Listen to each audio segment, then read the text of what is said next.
'Twas the sound of his horn brought me from my bed, and the cry of his hound, which he oft times led. For Peel's view, halloo, would awaken the dead, or the fox from his lair in the morning. You get to know a person when you're drawing them in a way you wouldn't otherwise. Dorothy's strength really comes through here, the sureness of what she's doing. What a vibrant person. The more I understand music, the more joy music gives me. I've spent my whole life at least listening to music, and a great deal of it in performing music. And I think I have more understanding and more deep joy in music than ever, for one thing.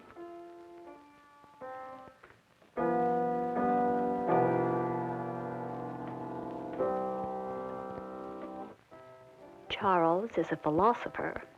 He's in the process of writing another book, but as I look at him, I see much more than just a world-famous scholar. In philosophy, you never get to the end of things. There are always new objections or new puzzles, new problems. It says in the Bible, you know, that we're like the grass. The grass withers and fades, and then it's gone or thrown into the fire, it says in the Bible. That's the impermanence of everything. Well, aging is just an aspect of that. Nothing is here forever. No ordinary definite thing is there forever. But I, long ago, decided that we really are impermanent, and that to accept life is to accept impermanence. Oh, that sounds like the cardinal. Yeah, it's the first song for the winter. It sounds as if he's starting off in good voice. Oh, but that's a white-throated sparrow, isn't it? Yeah, it sounds like it. It sounds like two, doesn't it? Oh, do you see him, Charles? Each event is a permanent contribution to the universe. Some experience that we had 50 years ago, that's a real fact in the universe. It's still a fact. You can't find it by going around space. But it did happen.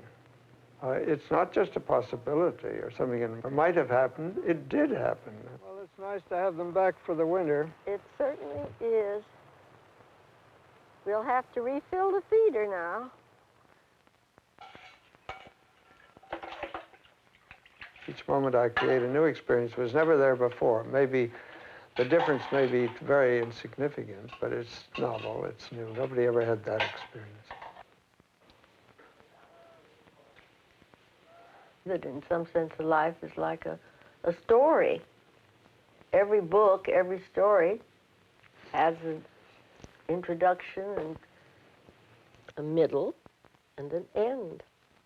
There's a last chapter to every book and every story, and a last chapter to life. But the quality of life can still be very good all the way through. When the last chapters come, it doesn't mean the book's destroyed or thrown away. So we are all artists. Bergson said this. We are all artists, and what is it we create? Well, our experiences.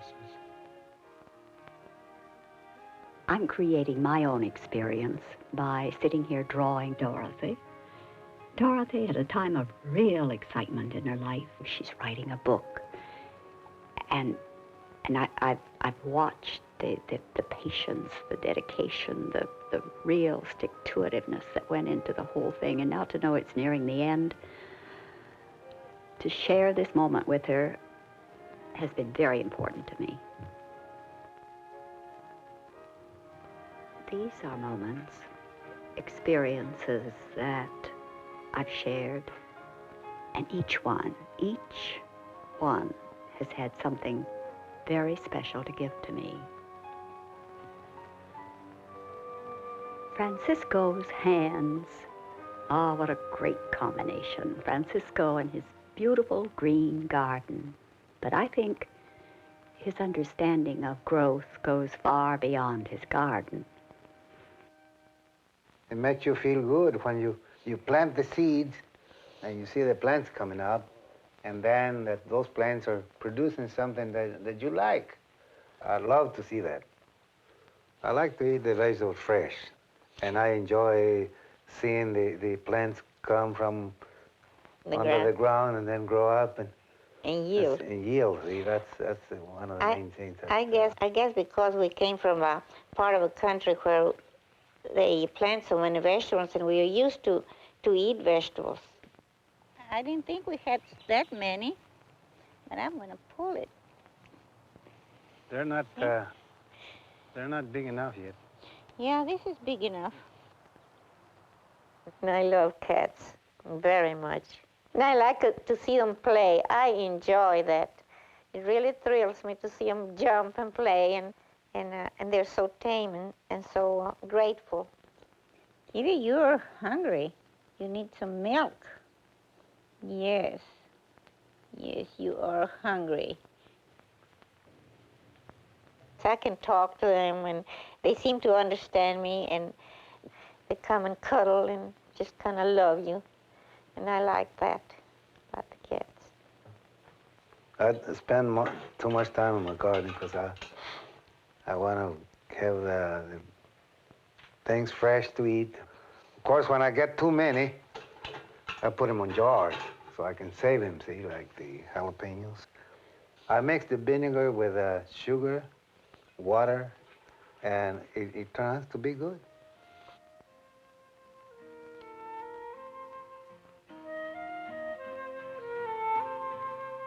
Last time I ride a bike was 42 years ago. I never thought I was going to balance on the bike, but I did. And we enjoy that fresh air, especially in the summertime, and that coolness from the river. And it's good for our health. We like to get out and enjoy that. It's very enjoyable.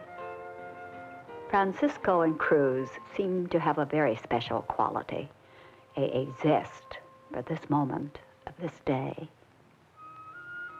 Merle Dean. Oh, if only I could draw the strength that this woman has.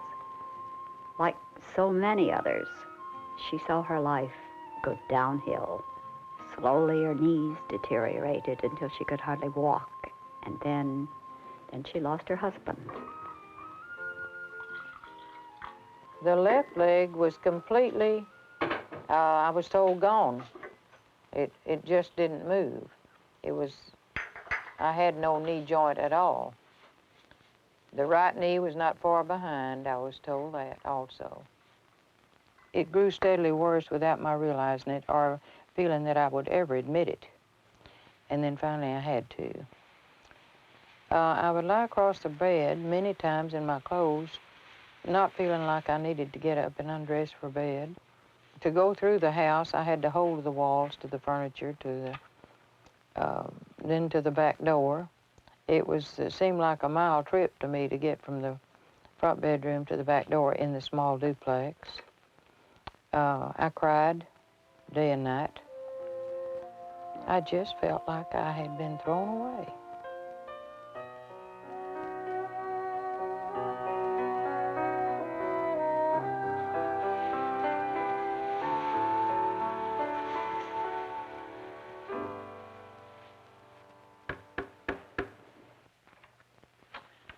Oh, how pretty.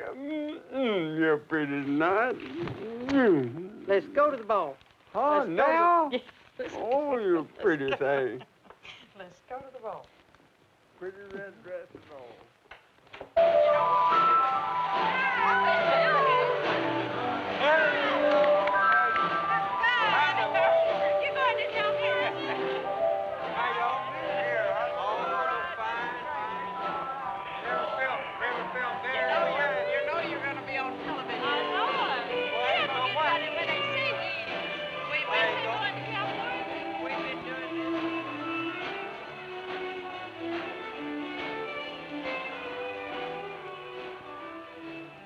Christmas, I went to a dance at Rose Park and sat on the 7th row back. and watched my friends dance, wishing someday maybe I could, but I bet I never could. But I wish I could. Then I'd go watch them square dance, all my friends at Rose Park. Then I found out that this total knee replacement was available to me. It was a steel knee joint mounted in polyethylene, and here I am with what we call artificial knees. At the age of 67, it has been the most gratifying thing that's ever happened in my life. I am a new person. It's just simply wonderful. My life is completely reversed, and I can enjoy many, many things that I thought had passed me by. I've got me a mighty good partner for this year. He's a beautiful, beautiful person, and everybody knows him, loves him. Merle Dean is one of the best Littlefoot partners I've ever had. Ferd is really a master with dancing. Well, she thinks I'm pretty good, and I know she is. He is smooth as silk. And I don't see any reason why I shouldn't keep her if I can. He has to sit out a few of them, 84 years old. Yeah, I have more fun than any old man you ever knew. This is Mr. Bird Kellogg. How many balls have you attended? 39? Well, tonight, the Cowboys Christmas Ball Association has dedicated this year's ball to Mr. Bird Kellogg.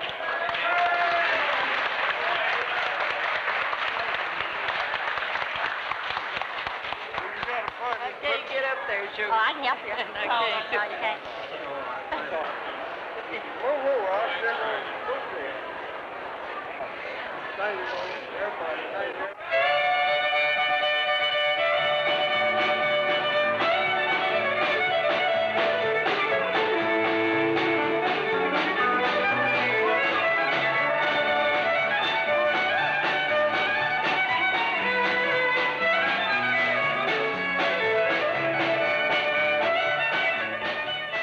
I would like to insist to every person that I could come in contact with or not that could hear my voice, if they could just try. Try hard. Don't give up. Don't ever say you can't. Just keep trying your best to look forward.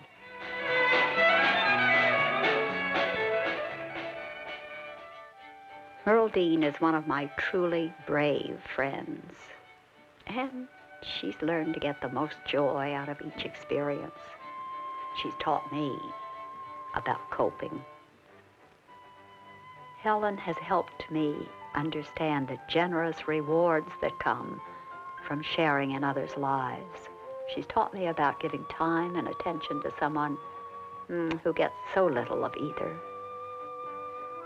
I wanted to be involved with people, and so I went to work, and then that way, through our team and other organizations, we can do things for people, and I love people. That's my prime concern. I love people, and I like to do for others.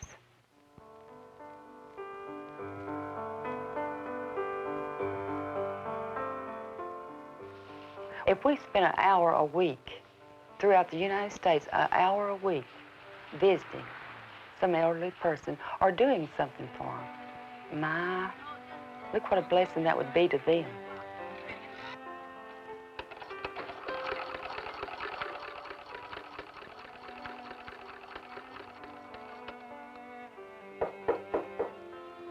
Come in. Well, hello, Miss Roberts. How are you? I brought you a little something for Christmas. How nice. That's cute. Thank you. Are you making quilts for Christmas? Making them for a present for the children. Oh, that's great. Oh, she's precious. She's 84 years old. She lives alone. She has a little dog named Pepper. I think he's 13 years old. Are you about ready for Christmas? Just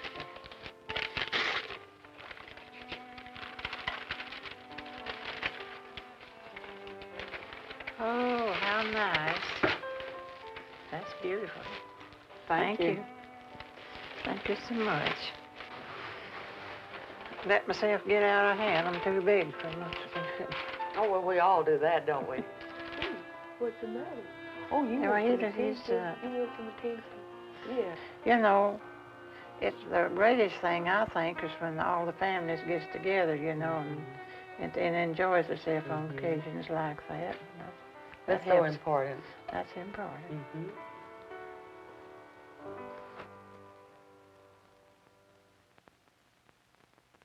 Lonnie understands the enjoyment that comes from creating experiences around others. He's a former pro ball player and an attorney, but in his retirement, he is still a very active person in the community. Make a step to the side. Every one time. One hand push out. See, that's good. Well, I have about six boys that a big brother, too. I take them to sports, football games. I take them picture shows. I take them riding. I go around and talk with them. It's a good thing to do, you know, I think. As long as I can see that it's helping those people, and to see smiles on people's face when you help them, regardless whether they're young or old. Hello, everybody. Well, Mr. Bell, I haven't saw you in a long time. Looks like you got something new rigged up here. Well, you know, you can't lay down. And you're When I see an old man smile for something that I helped cause, well, then it makes me feel like I have $1 million. That's pay enough for me. You come a long ways, though, you see. Look at your stomach there. Without your help, I couldn't have done that. You know, you've got to have somebody to help you. You know, if you get stuck on a hill, just at least push, and you know you can get over. A person, if he believes in himself, regardless of his age, regardless of his physical condition, he can't help himself. So that's what we try to do in organizing this play, so that it would show that elderly people could still create things unbelievable to the younger people now. Still living in town. Hello, John. I pay the rich man. I'm Periwinkle. That man been living right in town, and nobody even mentioned his name. Abraham Lincoln is played by Ralph Andrews, and he's really a funny character. And he'll have you laughing throughout on all his parts, you see. This suit come all the way from Paris. Cheap zoot suit. Paris. Yes, Paris, Texas, USA.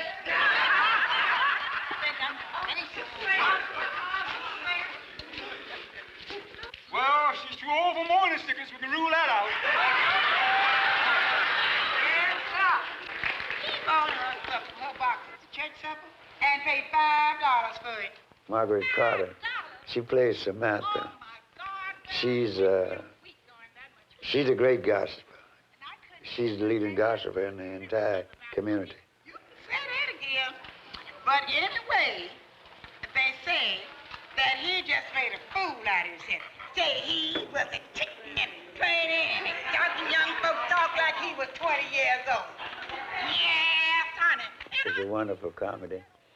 And it shows that it's not too late to learn, and it's not too late because of age to find something innocent in life.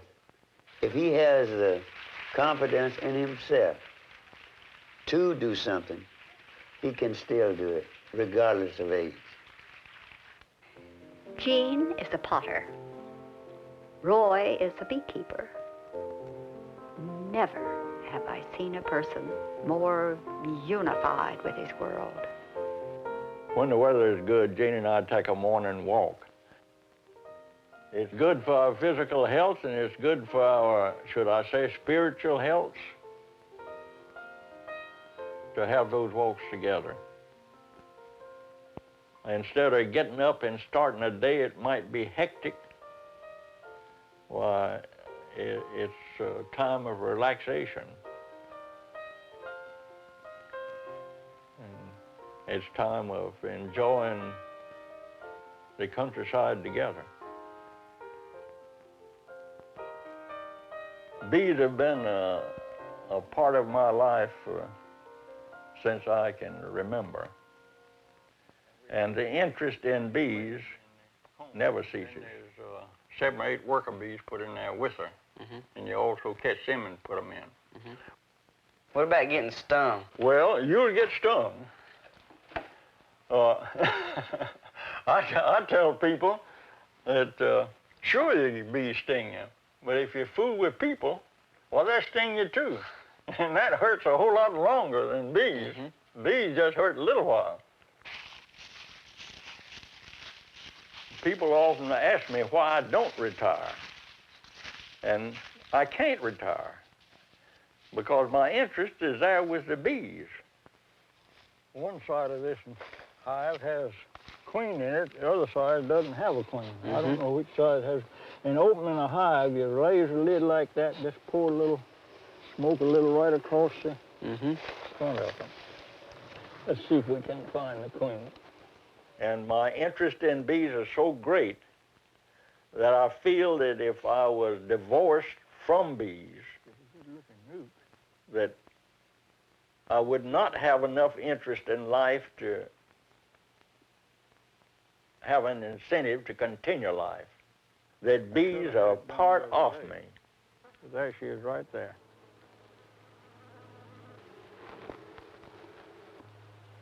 And catching the queen, you catch her by both wings, and she kind of lays over your finger. And then you put her head in the cage, and she just crawls right into the cage.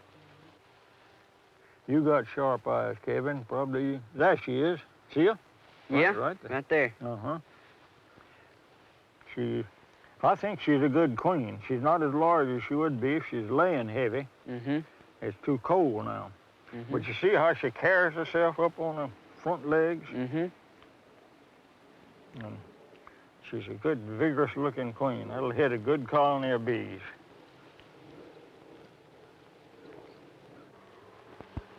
I do think for a happy life that will continue after you retire or become of retirement age is to be vitally interested in something, whether it be bees or cattle or writing. If you don't have the opportunity to otherwise develop a hobby, something that you are interested in doing or interested in seeing that it's being done, I think that's vitally important.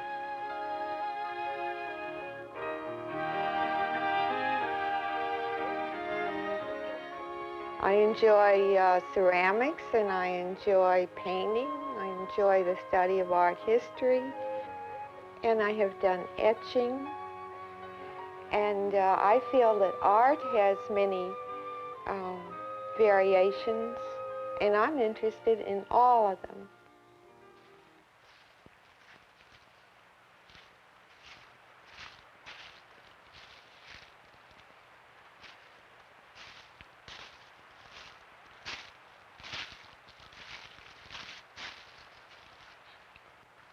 I think the bees have helped to teach me to accept life as it comes. If conditions are not right, not to get too excited about it, not to feel that the weight of the world is on your shoulders, that things are going to be better. I think they've helped to teach me to have faith. By faith, I don't mean just faith in God, I mean faith in the future,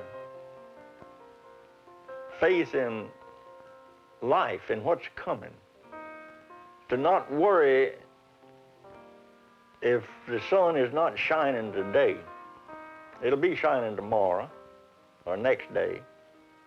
Don't let 1 year's financial failure one little spell of illness cause you to despair. It's going to be better. It's better with the bees. The bees are there ready to take advantage of every moment that the sun is shining and there's nectar and pollen together. And if you're there to take that advantage, why, everything's going to be all right.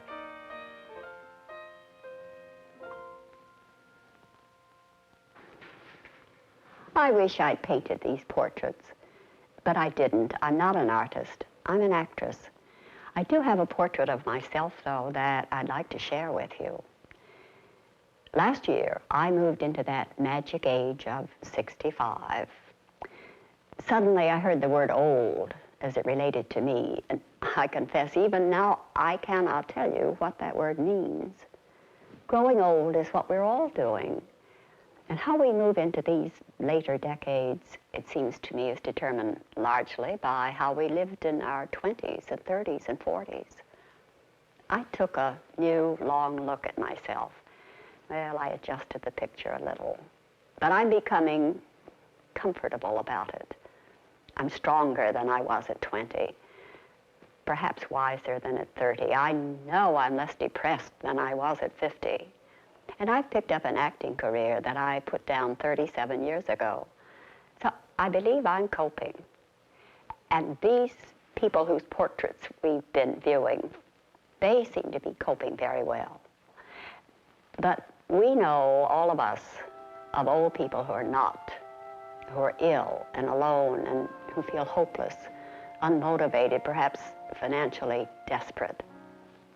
Area agencies on aging can provide help with food and health services, transportation, other services in the home.